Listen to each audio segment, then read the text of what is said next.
Today, my topic is Nathaniel Hawthorne's novel, The Scarlet Letter. We have already discussed 17 chapters of this novel. Today, 18th chapter. The name of the chapter is A Flood of Sunshine. In this chapter, the minister takes courage from Easter's strength and resolves to leave the Puritan colony, but not alone. He reasons that if he is doomed irrevocably, why not be allowed the solace of condemned culprit before his execution? Easter agrees with him and casts off the scarlet letter. She takes off her cap and lets down her full, rich, luxuriant hair. Nature reflects on her passionate action by allowing sunshine to burst forth. Now Easter wants Dimmesdale to know Pearl. He is reluctant at first, but she assures him Pearl will love him. While the child slowly comes toward them, all of nature seems to tag along as her playmate and kindred spirit. So in this chapter, by removing the symbols of Puritan law, here Puritan law symbolizes the scarlet letter and Puritan society here symbolizes the formal cap that confined her hair. So here she has removed these two, one is Puritan law, the other one is Puritan society. Easter is transformed from the dull, drab, grey fallen woman into the passionate, voluptuous human who follows natural law and expresses her love for Dimmesdale. Nature shows its support for her actions as the sunshine follows her. Dimmesdale relies on her to redeem him and believes she can provide the mercy and forgiveness he has not felt at the hands of God. Taking off the scarlet letter, Easter seems to release them both from an earthly prison. But there is one last hurdle to cross, that is the meeting between Pearl and Dimmesdale. If Easter and Dimmesdale are to pass the test of natural law, they must meet with Pearl's approval. Now chapter 19, The Child at the Brookside. Easter decides that time has come for Dimmesdale to meet Pearl. Easter and Dimmesdale are joined spiritually and genetically to this child, and in her was visible the tie that untied them. While Dimmesdale confesses that he has always been afraid someone would recognize his features in Pearl, Easter simply speaks of Pearl's beauty. Dimmesdale remembers Pearl being kind to him, yet he also feels ill at ease around children and is not very confident about this meeting. Easter, however, assures him that Pearl will love him and that he should be careful not to overwhelm her with emotion. Pearl moves very slowly toward them and trying to discern her parents' relationship. Dimmesdale senses her hesitation and puts his hand once again over his heart. Seeing the scarlet letter on the ground and her mother's hair sensuously falling about her shoulders, Pearl points her finger, stamps her foot, shrieks, and bursts into a fit of passion. Because here the Pearl could not bear the immediate changes of her mother, so she behaved like this. Easter's and Dimmesdale's reaction to Pearl's behavior vary. Easter realizes that Pearl recognizes the change in her The letter is gone from her bosom, and hair is no longer hidden under a cap, and she hurries to fasten the hated badge to her dress and to draw her cap over her hair. She excuses Pearl's action by saying, "Children cannot abide change easily." Dimmesdale, on the other hand, begs Easter to do whatever will stop this fit and pacify Pearl. As soon as Easter changes her appearance, Pearl willingly comes to her and mockingly kisses the scarlet letter. Pearl desires the minister to acknowledge her in public, while Easter assures her that this admission will happen in the future. Dimmesdale kisses Pearl's forehead in an attempt to mollify her. Pearl immediately goes to the brook and washes off the kiss. There she remains apart from the adult, and the brook babbles cheerlessly on. Pearl, interrupted on one level, acts like a child who has suddenly realized that her world may be changing. On another level, Pearl is one with nature in the wilderness. Her image is reflected perfectly in the brook, which separates her from Easter and the minister, and as she burst into a fit of passion at the absence of Easter's scarlet letter, it seemed as if a hidden multitude were leading her their sympathy and encouragement. The next chapter, The Minister in a Maze. Dimmesdale leaves the forest first, almost believing what has transpired has been a dream. When he looks back, he sees Easter weighed down with sadness and Pearl dancing because he is gone. Turning over their plan in his mind, he believes that going to Europe is the better choice. He is not healthy enough to endure a life in the forest, converting natives, and Europe offers more civilization and refinement. Furthermore, a vessel currently in the harbour is soon sailing for England, and Easter will discreetly secure that passage for a departure in 4 days. The timing of the voyage enables him to give the election sermon, an opportunity he can use to terminate his career honorably. Thus decided, Dimmesdale is a new man. He walks with great energy and sees everything differently.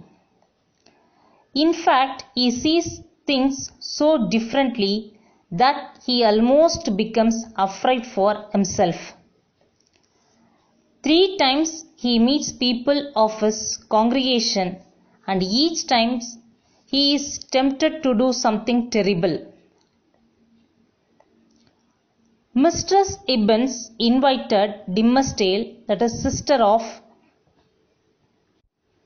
Governor Bellingham. She invites Dimmesdale to the forest and tells him she admires the way he covers up his true feelings during the day, but she knows she will see him in the forest with the black man when midnight comes. Dimmesdale hurries home, and because he is agitated, Chillingworth offers to give him some medicine to calm him down. Dimmesdale lies to Chillingworth, telling him that though he knows his medicine is dispensed by a loving hand, he does not need it. Then he goes to his study and furiously writes his election sermon. Dimmersdale works with great passion on his election sermon, putting this new energy to good use. Next chapter is the New England holiday. Easter and Pearl go to the marketplace to watch the procession, and the celebration as elected officials assumes their offices. Easter thinks about leaving Boston with Dimmersdale and having a life as a woman once again. While she meditates on her future, Pearl, agitated by the crowd and the celebration, dances as she waits for the procession. She alone senses Easter's excitement to other observers. Easter appears to watch the procession passively. Pearl continues to ask Easter precocious questions. She wants to know about the procession and asks whether the minister will acknowledge them as he did on the midnight scaffold. Easter quiets her and tells her she must not call out to Dimmersdale. The captain of the Bristol-bound ship sees Easter and tells her that they will have company on the trip to Europe, Roger Chillingworth. So here the captain informed that Roger Chillingworth is also going to board on the ship. This information disappointed Easter in this chapter. Here the third scaffold scene, and that lead the climax of the novel. Easter serves as a solitary example of the difference between the gloom of Puritan outward life and the excitement she feels within.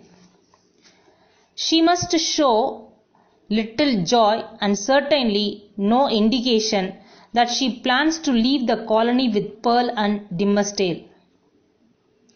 At the same time, she is exulting in the fact that soon she will no longer have to wear the scarlet letter, that it will be flung to the bottom of the ocean. For a few hours more, however, she must endure her badge of shame until they are safely away.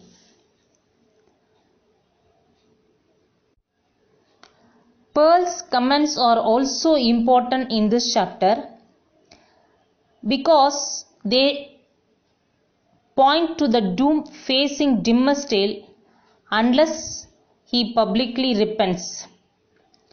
She prophetically describes the minister as a strange, sad man with his hand always over his heart. She does not understand why the minister cannot acknowledge her or her mother here in the sunny day. Dimmersdale can never be at peace with Easter or his tortured conscience if he does not confess his part in their sin. This idea is further demonstrated when Easter discovers that Chillingworth also plans to leave on the ship to Bristol. It shows that Chillingworth does not plan to allow him escape from punishment wherever he goes on the face of the earth. Here the next chapter, chapter 22, the procession. While Easter ponders Chillingworth's smile, the election day procession begins. First, music adds a higher and more heroic air. Then comes a company of gentlemen, soldiers, brilliantly garbed. Next are the political dignitaries, stable, dignified, and drawing a reverent reaction from the crowd. Finally comes the minister, Dimmersdale, whose intellectual powers is mentioned by Hawthorne. He has changed, showing great energy and an air of purpose in his walk and demeanor. His strength is spiritual and he has an abstracted air as though he hears things not of this earth. The focus now goes to Easter and a reaction to Dimmesdale. How far away he seems and how remote from the man she met only 3 days ago in the forest. She realizes what a great gulf there is between them, and she can scarcely forgive him for his remoteness. Even Pearl does not recognize him because he has changed so completely. Meanwhile, Mistress Ibbins appears and speaks with Easter and Pearl. As Pearl questions Mistress Ibbins about what the minister hides, the witch tells Easter that she knows the minister also has hidden a sin comparable to Easter's scarlet token. When pressed about how she knows this, Mistress Ibbins explains that intuitively recognizing a fellow sinner is not difficult because I too a sinner. Hawthorne uses Mistress Ibbins to foreshadow the ending and emphasizes the intuitive understanding of human hearts, the hold which reveals that the minister's sin will soon be public knowledge. And she leaves having said that soon the world will know of Dimmesdale's sin. Now Easter hears the voice of Dimmesdale giving a sermon. While she cannot hear the words, she does hear sympathy, emotion and compassion mixed with a low expression of anguish. He may not be telling the word of his sin, but Easter hears the sadness and despair in his tone because she is so in sympathy with his heart. Then Pearl scampers off through the crowd in her bright red dress and sees the shipmaster, who gives her a message for her mother. Chillingworth has secured passage for himself and Dimmesdale on the ship. When Easter hears this, she glances around the crowd and sees the same faces that were at the first scaffold scene. The chapter ends with the lines, "The sainted minister in the church, the women of Scarlet Letter in the marketplace." Who would believe that the same scorching stigma was on them both? So in this passage, Hawthorne not only describes his ideas about sin, temptation and human frailty, but he also explains the intuitive nature of human knowledge. Dimmesdale may have removed himself from Easter's emotional sphere on this day, but she has certainly not lost her intuitive connection with him. In his voice, she hears and recognizes the voices of his heart and also the low expression of anguish. She may not be able to hear his words distinctly, but she can feel his sorrow-laden and guilty heart. In the tone of voice is a plea for forgiveness. Here the last chapter of this novel, chapter 23, the name of the chapter is The Revelation of the Scarlet Letter. At the end of Dimmesdale election day sermon, the crowd emerges from the church, inspired by powerful words they have just heard from a man whom they feel is soon to die. This moment is the most brilliant and triumphant in Dimmesdale's public life.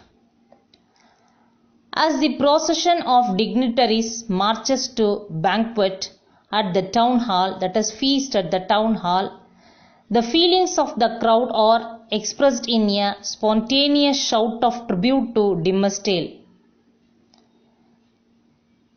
Never on New England soil has stood the man so honored by his mortal brethren as the preacher. So this was the word said by the people. It is tribute to Dimmesdale.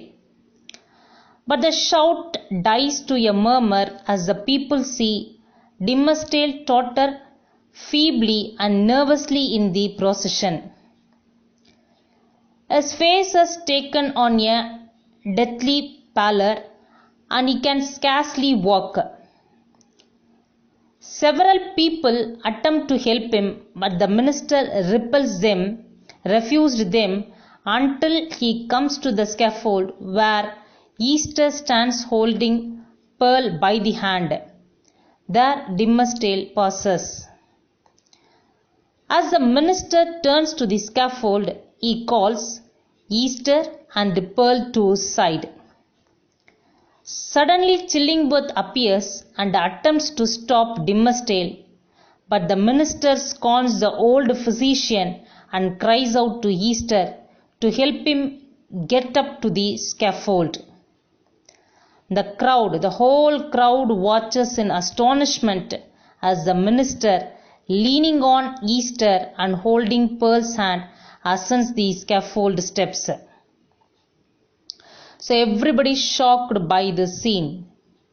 Chillingworth's face darkens as he realizes that nowhere else but on the scaffold can Dimmesdale escape him, because he could not complete his revenge. The minister tells Easter that he is dying and must acknowledge his shame. Minister wants to confess in this place. Then he turns to the crowd and cries out his guilt. He steps in front of Easter and Pearl and declares that on his breast he bears a sign of his sin.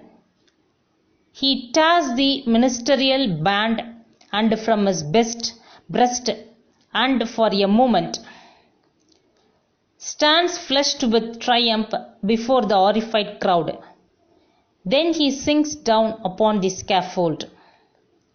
Easter lifts Dimmesdale's head and cradles it against her bosom. Chillingworth meanwhile kneels down and in a tone of defeat repeats over and over, "Though haste escaped me, the minister asked God's forgiveness for Chillingworth's sin." Then he turns to Pearl and asks for a kiss. Pearl kisses him and weeps. Dimmesdale, obviously dying now, tells Easter farewell. She asks whether they will spend eternity together. In answer, he recalls their sin and says he fears that eternal happiness is not a state for which they can hope. The minister leaves the matter to God, whose mercy he has seen in the affliction leading to his public confession. His dying words are, "Praised be his name. His will be done. Farewell." So this is the last two words of Dimmesdale, and he died in this place. Hawthorne brings all the principal characters together at the third scaffold scene in this chapter, which begins with the triumph of Dimmesdale's sermon and ends with his death. Dimmesdale's sermon is personal triumph. In fact, Hawthorne ironically compares him to an angel who had shaken his bright wings over the people and shed down a shower of golden truths upon them. This final irony between his public and private lives is revealed when he confesses his sin on the scaffold to all of the people who think of him as a saint. He gives up everything, his child, his love, his life and his bosom. So according to Dimmesdale, sailing to Europe will not bring him beyond the reach of God's knowledge. Having escaped the clutches of Chillingworth, he turns to Easter with an expression of doubt and anxiety in his eyes. While Dimmesdale dying, he asks Easter whether confession is better than fleeing. She has lived for 7 long years with the tormented of her neighbors and the same shame of her scarlet letter. She hurriedly answers him that perhaps the 3 of them dying together would be preferable, but if Dimmesdale dies alone, what will she have? She will have no love, no life other than the loneliness she has already has, and a daughter who will have no father. Pearl is given the most wonderful gift, a life that is filled with love and happiness. When her father finally publicly acknowledges her, she kisses him and weeps an actual tears. As Hawthorne says, the spell is broken. There is hope that Pearl will grow up, be able to interact with other human beings, find love, and live a long and happy life. And Roger Chillingworth loses his victory in 2 ways. First, he is no longer as Dimmesdale to torment, and second, he receives Dimmesdale's blessings. Even as he is dying, the minister manages to retain his reverence and his kindness by asking God's forgiveness for Chillingworth. As Easter noted in her husband's changed appearance, earlier, revenge is never a positive motive and generally consumes its possessor. Hawthorne explains that the moral of the story, gleaned from an old manuscript of testimony of people who had known Easter, is based on the poor minister's miserable experience, and he states a kind of moral for us. Be true, be true, be true. Show freely to the world, if not your worst, yet some trait by which the worst may be inferred. This often quoted moral about being true to oneself leaves the reader thinking about the characters in the story and which ones were true and what prices they paid. And after the death of Dimmesdale, Chillingworth, consumed by his revenge, and shrivels up and vanishes. He leaves Pearl with great wealth from his will, and she and her mother disappear, presumably to Europe. After their departure, the legend of the Scarlet Letter grows. Finally, one day, Easter returns alone and inhabits once again in the little cottage town that is Boston. No one knows Pearl's fate, but people assume that she married well and had a family because letters with the seals of heraldry arrive for Easter and articles of comfort and luxury are found in her cottage. After a long time, Easter once again reached her little cottage, and she wears the scarlet letter A to her bosom. The graceful and dignified woman Easter has become as a survivor through suffering. Now that she has suffered, she can give what Dimmesdale could not. Hope to those who are hopeless, and help to those who have sorrow and are in trouble. Because her heart has felt these emotions, she is able to comfort others. When she dies, she is buried next to Dimmesdale. Their graves are slightly apart, but with a single gravestone bearing the inscription, "On a field sable the letter A glows." They could not be together in life, but in death they share a scarlet letter. So the story is over. Thank you. Thank you for this great opportunity.